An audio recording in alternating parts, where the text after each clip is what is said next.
तो दोस्तों ये है मूवमेंट बिग बैंग के कुछ सेकेंड्स के बाद, लगभग 13.8 बिलियन ईयर्स अगो। सिर्फ कुछ ही सेकेंड्स के अंदर तीन फंडामेंटल पार्टिकल्स बन गए थे। सबसे पहला है negatively charge particle called as electron, दूसरा है positively charge particle called as proton, और तीसरा neutral particle called as neutron. ये याद रखना जरूरी है कि उस टाइम यूनिवर्स बहुत रैपिडली कूल हो रहा था। वो एक साथ कूल भी हो रहा था और एक्सपैंड भी हो रहा था, और इन तीन नए पार्टिकल्स का क्रिएशन हुआ जो बाद में पूरे यूनिवर्स का बिल्डिंग ब्लॉक्स बन गए। इनके नाम थे इलेक्ट्रॉन, प्रोटॉन और न्यूट्रॉन। तो दोस्तों फिर से एक और बार सेम चीज देखते हैं। तो ये है आपका अभी का universe few seconds after the big bang. Big bang हो चुका है। अब ये है तीन नए पार्टिकल्स का फॉर्मेशन।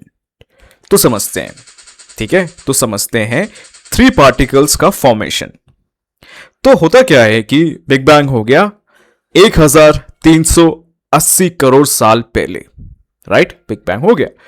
अब होता क्या है कि जो बिग बैंग हुआ था वो बहुत ज्यादा हाई हीट, हाई टेम्परेचर के टाइम पे हुआ था, ठीक है?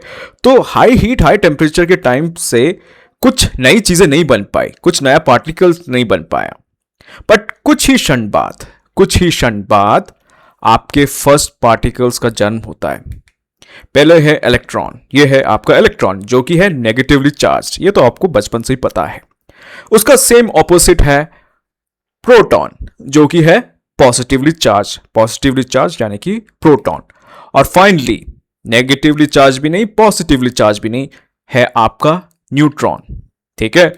तो आपका बना तीन पार्टिकल्स, इलेक्ट्रॉन्स, प्रोटॉन्स और न्यूट्रॉन्स। ये बने after a few seconds the big bang. Big bang के कुछ ही क्षण बाद ये तीन पार्टिकल्स बनते हैं, ठीक है? प्रोटॉन्स, इलेक्ट्रॉन्स और न्यूट्रॉन्स। तो अब क्या करना है? अब हम थोड़ा सा माइंड मैप्स देखेंगे, ठीक है? तो सबसे पहले बिग बैंग हुआ, ठीक है? बहुत ज्यादा रैपिड एक्सपेंशन होता है और बहुत ज्यादा एनर्जी रहता है। बट इस टाइम पे मास नहीं है, सिर्फ एनर्जी है, ठीक है? मास नहीं है, सिर्फ एनर्जी है। अब क्या होता है कि बेसिक पार्टिकल्स का फॉर्मेशन स्टार्ट हो जाता है। सबसे पहले है प्रोटॉन, फिर न्यूट्रॉन, फिर इलेक्ट्रॉन, और इलेक्ट्रॉन्स भी अब ये फ्रीली मूव करने लग गए हैं।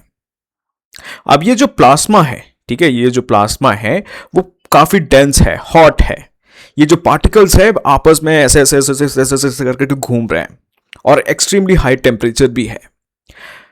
अब एक चीज याद रखना है, इस टाइम पे कोई भी एटम फॉर्म नहीं हुआ है, सिर्फ पार्टिकल्स है, सिर्फ पार्टिकल्स है और एनर्जी है। पार्टिकल्स और एनर्जी है और कुछ चीज नहीं है। अभी एटम्स फॉर्म नहीं हुआ है और इसको हम कहते हैं प्राइमोर्डियल सूप, ठीक है? आप सूप लेके आओ, बहुत गर्म रहता है, ठीक है? पानी के अंदर काफी कुछ चीजें मिली रहती है, हाई एनर्जी रहता है, तो उसको कहते हैं प्राइमोर्डियल सूप। और एज यूजुअल अभी भी यूनिवर्स एक्सपैंड कर रहा है। तो दोस्तों आप एक सॉलिड सा फाउंडेशन कोर्स ढूंढ रहे हो एंशिएंट हिस्ट्री के लिए, वो भी अफोर्डेबल प्राइस में, तो यही है वो, प्लीज ट्राई कीजिए। तो इसके फीचर्स क्या है इस कोर्स के? सबसे पहले ये old as well as new NCERT पूरा का पूरा कवर करेगा। तो तमिलनाडु टेक्स्ट बुक, यस, वो भी कवर करेगा। एनआईओएस, यस, वो भी कवर करेगा।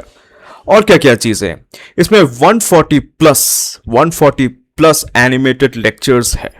एनिमेटेड लेक्चर गाइस, बिल्कुल ये जो वीडियो देख रहे हो उसी की तरह। और इन एनिमेटेड लेक्चर्स में आपको 150 प्लस मैप्स दिखेंगे, ऐसे जो बढ़िया बढ़िया मैप्स है जो पूरी की पूरी हिस्ट्री आपको रटा देगी। फिर क्या? फिर इसमें टाइमलाइन डायग्राम्स है, 1500 प्लस प्रीलिम्स क्वेश्चंस है, 250 plus assertion reason, 300 plus match the column question और 500 मेंस क्वेश्चंस हैं जो हम यहां सॉल्व करेंगे आपके सामने। आपको एक आइडिया मिल जाएगा। और ये जो मेंस के जो क्वेश्चंस है ये ऐसे फालतू क्वेश्चंस नहीं है, डायरेक्ट क्वेश्चंस नहीं है। ये क्वेश्चंस एंशिएंट हिस्ट्री को इन्वॉल्व करेगा, ज्योग्राफी, हिस्ट्री और मॉडर्न हिस्ट्री, इकोनॉमी, पॉलिटिक्स सबके साथ। उसके साथ भी आपको 10 full length prelims practice paper मिलेगा और आपको 5 फुल लेंथ प्रैक्टिस पेपर भी मिलेगा। कंप्लीट ई बुक आपके लिए फ्री है और ये बहुत ही ज्यादा अफोर्डेबल प्राइस जस्ट फॉर 500 है। ट्राई कीजिए।